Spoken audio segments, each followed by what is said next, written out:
Le Ford Ranger est le pick-up le plus vendu sur le vieux continent, mais également en France. Particuliers comme professionnels sont tombés sous le charme de l'américain pour son look, ses prestations et surtout pour son statut d'utilitaire qui lui permet d'échapper à près de 40 000 € de malus écologique. Je vous présente la nouvelle génération de Ford Ranger qui fera son apparition sur nos routes début 2023. Et quitte à ne pas payer de malus, autant y aller à fond puisque c'est la version sport appelée Raptor équipée d'un gros V6 suralimenté, d'un kit carrosserie badass et de suspension spécifique qui sera commercialisé en premier. Le nouveau Ranger affiche une allure beaucoup plus massive que son prédécesseur. Il est plus long, plus large et plus carré. L'objectif étant de renforcer les liens avec son grand frère, le F-150. Pick-up le plus vendu aux États-Unis. Cette version Raptor se reconnaît à sa calandre intégrant le monogramme Ford, au nouveau phare en crochet imbriqué de chaque côté et au passage de roues élargi qui abrite des jantes de 17 pouces chaussées de pneus spécifiques pour le tout-terrain. À bord, on retrouve un univers entièrement numérique composé d'une instrumentation et d'une tablette tactile géante de 12 pouces en position verticale. C'est très rare à bord d'un utilitaire. Ce qui surprend également, c'est le gain de place apporté par l'empattement plus long. Désormais, les passagers à l'arrière seront bien mieux installés qu'auparavant, mais aussi à l'avant grâce à des sièges redessinés qui offrent un meilleur maintien.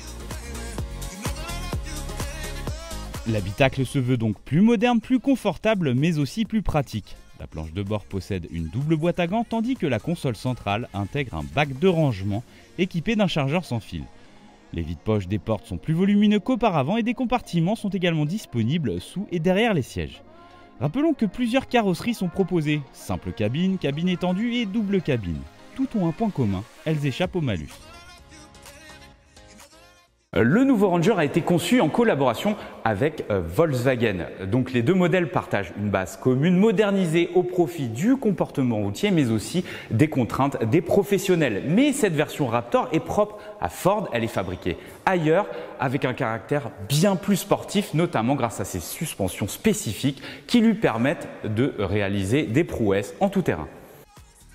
Cette nouvelle base offre au Ranger une suspension revue intégralement avec des nouveaux bras robustes et légers en aluminium, une suspension avant et arrière à plus long débattement et une extrémité arrière inédite capable de supporter de plus lourdes charges. La benne, elle, est dotée d'un nouveau revêtement de protection, de points d'arrimage supplémentaires et de séparateurs. Voici une nouveauté qui va davantage intéresser les professionnels, il s'agit de la benne. Désormais, la largeur a été augmentée et ils pourront charger d'un seul tenant une palette Europe. Le nouveau Ranger sera lancé en Europe avec un 4 cylindres de lit diesel de 204 chevaux ainsi qu'avec un inédit V6 3 litres suralimenté de 288 chevaux qui fournit un couple maxi de 491 Nm, celui présent sous le capot du Raptor. Il est couplé à une boîte automatique à 10 rapports calibrée spécifiquement ainsi qu'à un échappement actif avec un son qui varie selon 4 modes. Le Raptor lui s'équipe d'amortisseurs Fox qui promettent une absorption exceptionnelle en hors-piste. Enfin, le véhicule propose jusqu'à 7 modes de conduite avec des modes adaptés au terrain rocailleux, au sable ou encore à la neige. Le modèle gagne une nouvelle boîte de transfert à 2 vitesses à commande électronique combinée à des blocages de différentiel avant et arrière. Le nouveau Ranger fera son apparition sur nos routes début 2023 et la version Raptor, elle, sera commercialisée dès la rentrée avec un prix d'attaque fixé à 65 280 €.